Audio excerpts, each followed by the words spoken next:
Good Wednesday evening. Thanks for joining us for Unscripted here on Up North Live. Chilly temperatures, really, Joe, across the north and continuing as we go on through the night into Thursday. Yeah, some single digits and teens. And even today we were in the teens. And you might think, well, yeah, it's February, but normal highs this week are low 30s. So that's kind of where we're at. Okay. Where we should be. So a little chilly. Now, we're going to warm up Friday. Nice. Not tomorrow, but Friday. Okay. And then cold again for the weekend. So, yeah, that's kind of what that's looking like. I look around northern Michigan, though. We've had, you actually look at the skies at Whitefish Point, kind of gray there. We've had some off and on lake effect snow at times there.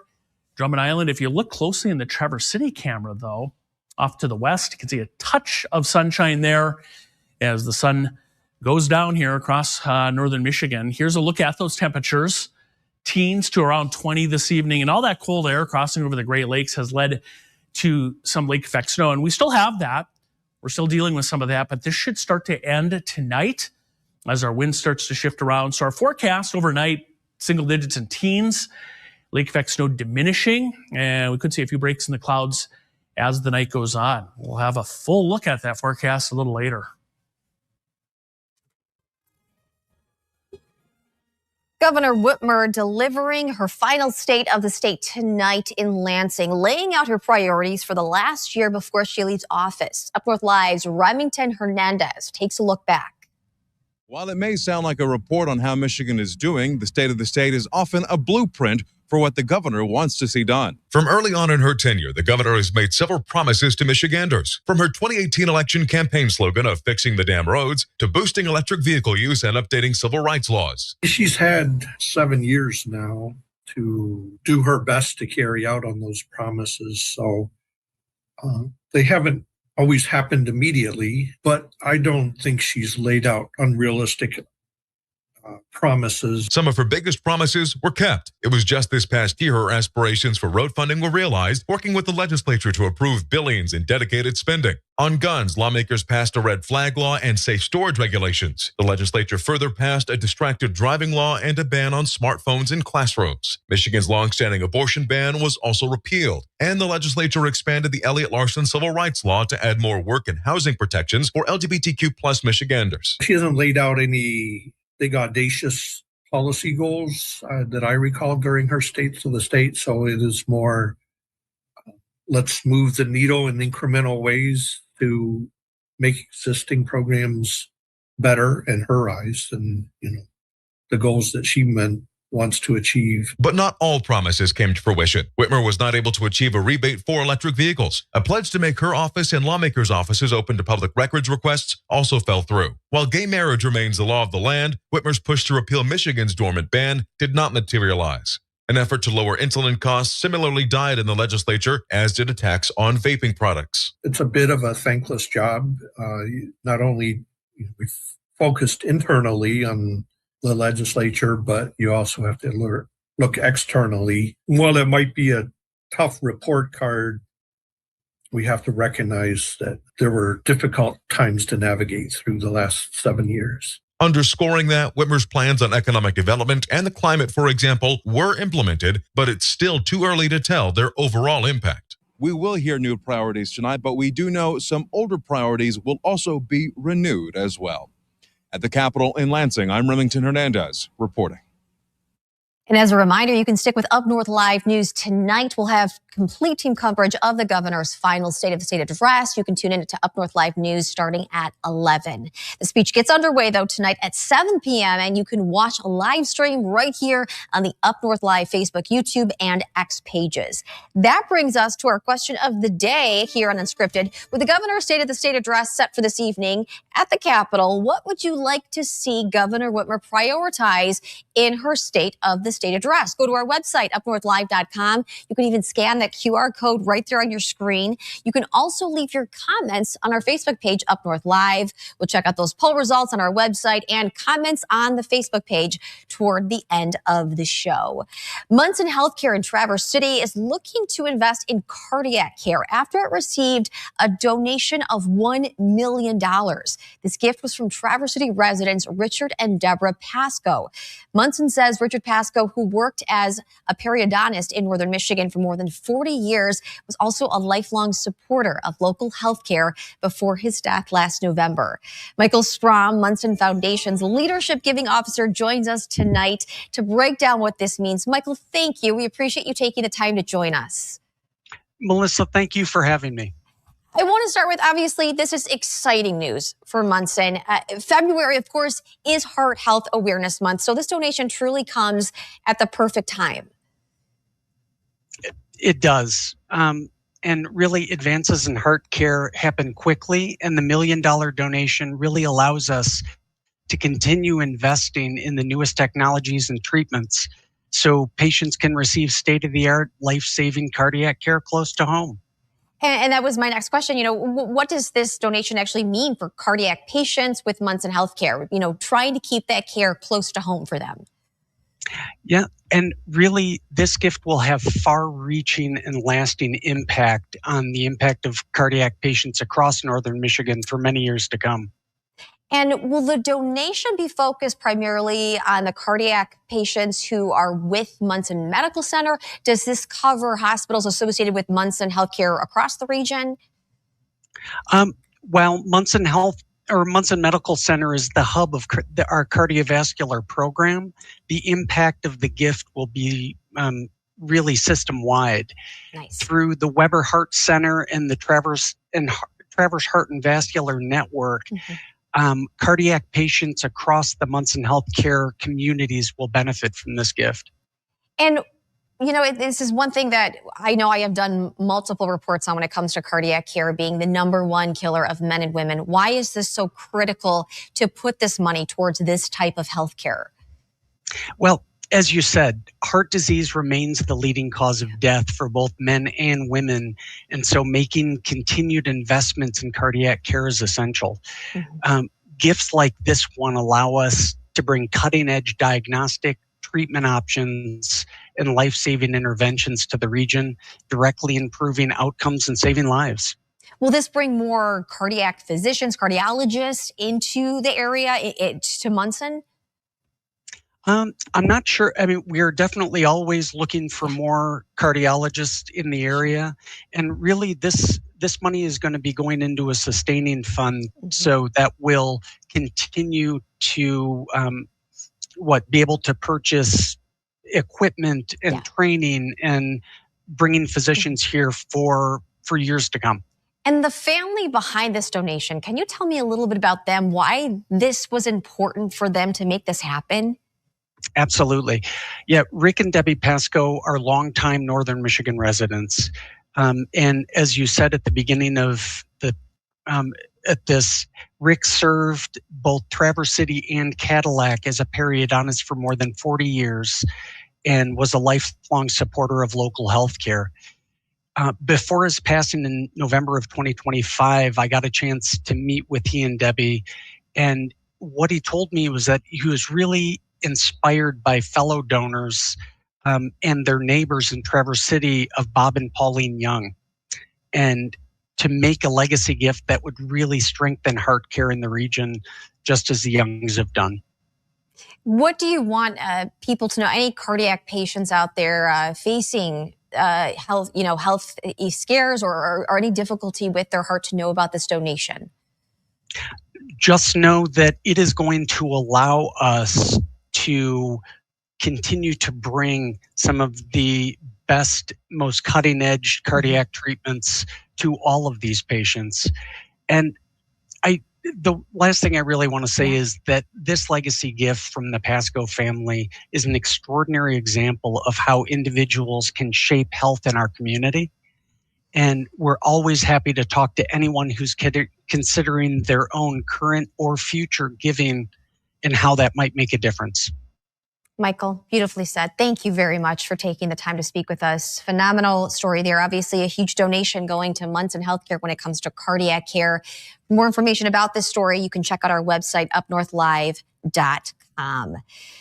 And looking ahead, a major zoning overhaul now underway in Cadillac, and it could shape what neighborhoods look like for years to come. City leaders in Cadillac say this proposal is about planning ahead, but not everybody's convinced. For the first time in years, Cadillac is taking a comprehensive look at its zoning code. The proposed rewrite includes possible changes to parking rules there, signage, even allowing different types of housing in certain areas. Some people who live there have raised concerns about increasing residential density and also preserving the city's small town feel. Officials say the goal isn't to rush change, but to have an open conversation about what makes sense for Cadillac's future. As we know, change is hard, and it's hard for a lot of people.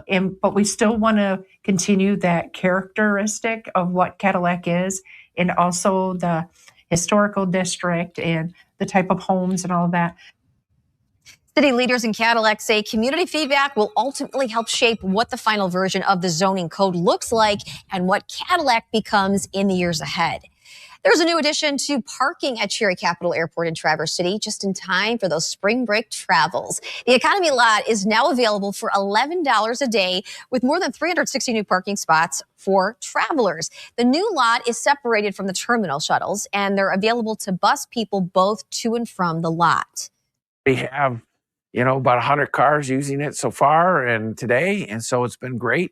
And it's definitely a great addition to ease the stress of travel, to make it easy, convenient to come into the airport, park your car, shuttle in, and get on board.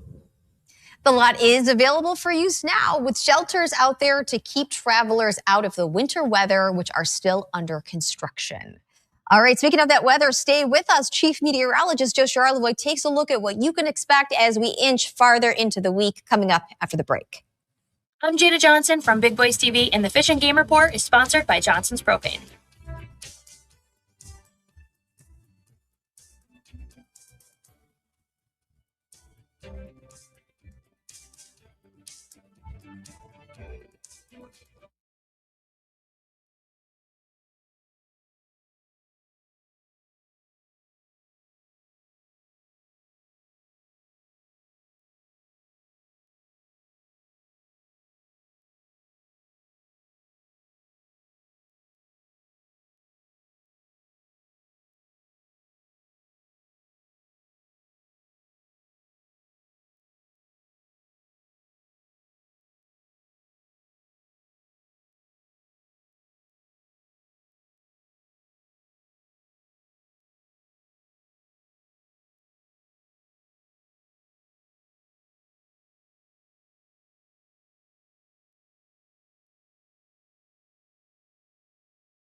I'm Dee Catton with National News Desk in Washington, D.C., and this is your news update. My preference is to solve this problem through diplomacy.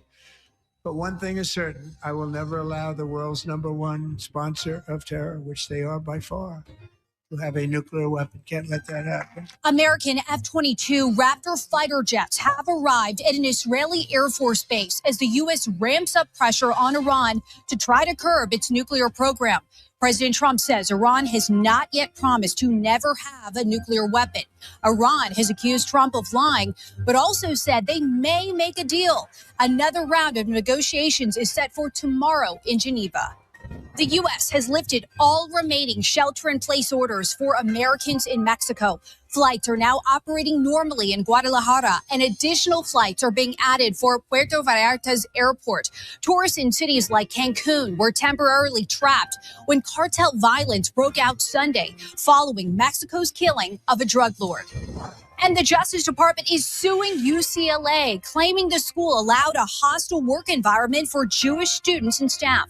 The university is accused of failing to stop pro-Palestinian protesters who harassed Jews after Hamas's October 2023 attack on Israel. UCLA said it's taken steps to combat anti-Semitism. And that's your news update. We'll see you tonight at 10 Eastern.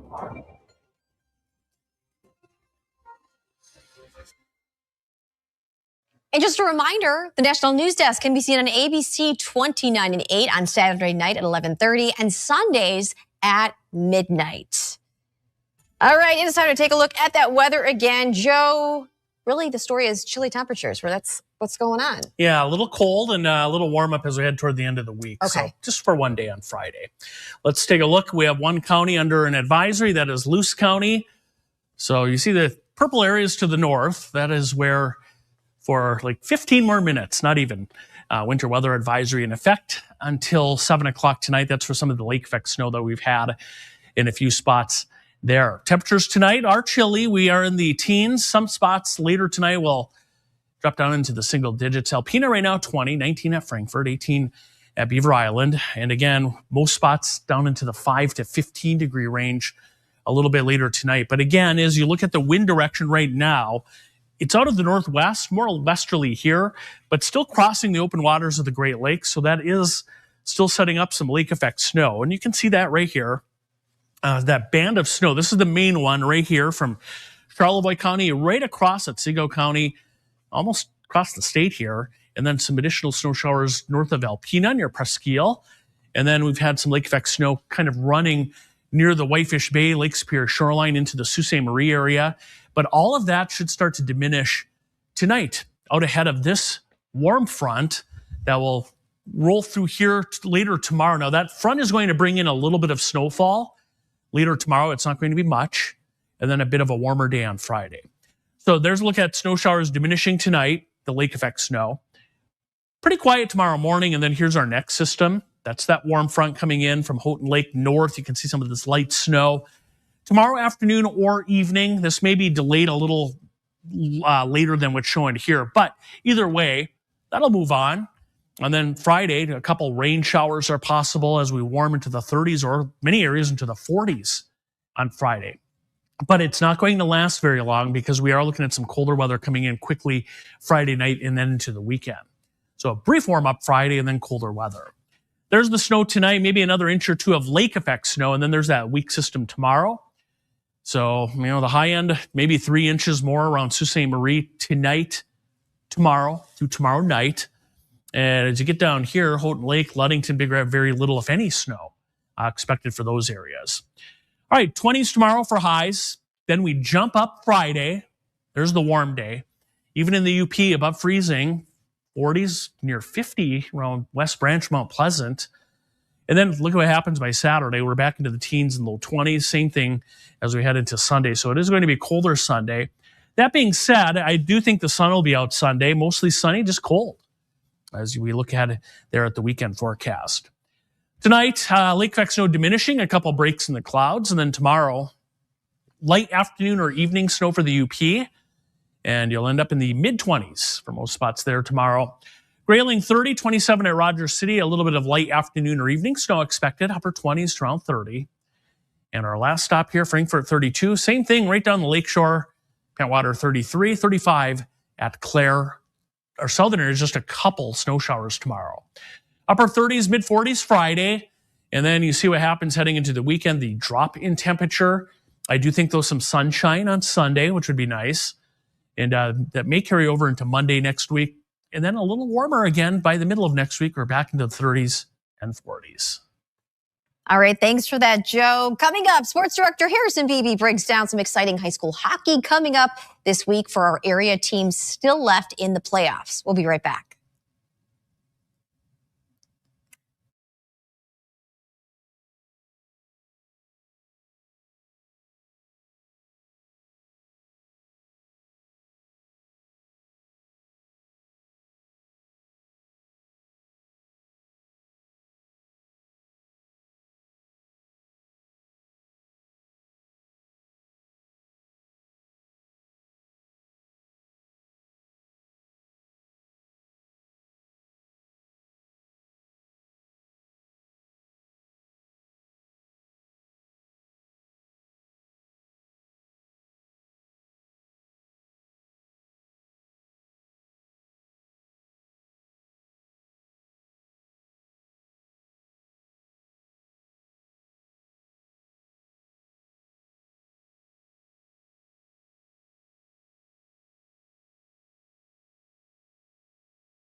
Welcome back to Unscripted. Sports Director Harrison Beebe is out covering some high school playoff hockey. But before he left, he shared a preview for us on the regional finals that he's going to, along with a look ahead at some Big Ten basketball games. Hey, Melissa. Yeah, before I ventured out to cover the hockey tonight, wanted to give everybody here on UpNorthLive Unscripted a little preview of what we got going on. 2 huge games in the next 24 hours. It starts at the Wexford County Civic Center, a game going on right now, not involving Cadillac. It's a neutral site for Petoskey and the Bay Reps facing off in the Division III regional finals. The winner would then advance to the quarterfinals to be played on Saturday against the Big Rapids Freeland winner for a spot at USA Hockey Arena next week. Our other regional final that was scheduled to take place tonight is getting moved to tomorrow. That's Traverse City Central. They were originally set to host Midland Dow tonight at Center Ice, but due to a facility issue for the Midland Dow Chargers downstate, that game is now being postponed to tomorrow night. And it's going to have a site change as well. It'll still be in Traverse City, but that game will go from Center Ice to the Trojans' home arena of Howe Arena. I assume the venue availability was was up for discussion there, and that's what led to Howe being able to host this one. It'll be a 6 o'clock puck drop tomorrow night in Division II between the Trojans and Chargers. That winner advances to Saturday's quarterfinals, where they will go up against the winner of the Flint Powers Saginaw Heritage matchup. That'll be a downstate contest. So a lot of hockey to talk about in the next 24 hours, but hey, let's focus on the Big Ten hoops as well, because that gets really intriguing. Michigan coming off a win over Minnesota last night. The Wolverines clinched the Big Ten championship, at least a share of it. Another win this season in their final 3 games will clinch it outright for the Maize and Blue. But man, they've got a tough schedule down the stretch. Friday night, they're taking on Illinois. That's number 3 versus number 10. And if you like ranked matchups in the Big Ten, you get another one tomorrow night. Michigan State, 13th ranked Spartans, on the road taking on number 8 Purdue. So these top heavy Big Ten teams clashing. And the basketball gets even more exciting for Piston fans because, as we know, they're having one of the best seasons in the NBA. They just played one of the best in the San Antonio Spurs on Monday. Back at it at home tonight, taking on the reigning NBA champion Oklahoma City Thunder. That'll do it for Up North Live Sports Unscripted. I'm Harrison Beebe. Thanks, Harrison. Coming up, we'll take a look at those live results for our question of the day right after this.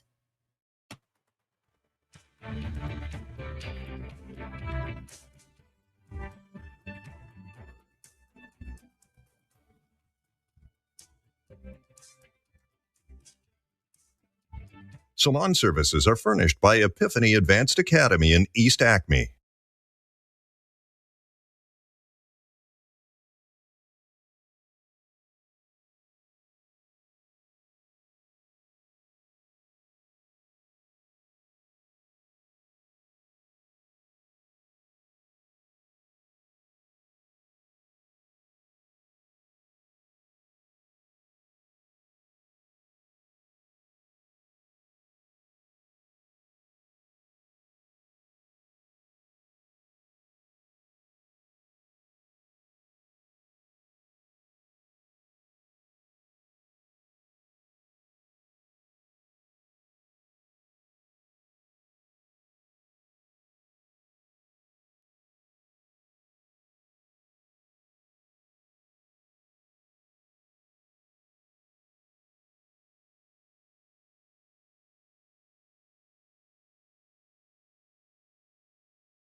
Welcome back to Unscripted. This Wednesday evening, we are taking a look at the question of the day. Would you like to see, what would you like to see Governor Whitmer prioritize in her State of the State address, which starts in just a couple of minutes? 33% saying affordable housing, 11% job growth, 44% of people wanted to focus on roads, and 12% going with education. We also have several responses on our Facebook page. Darla says detention centers in Michigan. LaFern says the entire state, not just Detroit or Traverse City. Chris says, I hope she talks about a run for presidency. She would be awesome. Amy says, protect our most valuable assets, the Great Lakes, no AI data centers. Marion says blocking AI data and ICE centers, also line 5. You can still comment, go to our Facebook page or our website, UpNorthLive.com. And thank you for tuning in tonight for Unscripted. We hope to see you back here for Up North Live News at 11. Have a fabulous evening.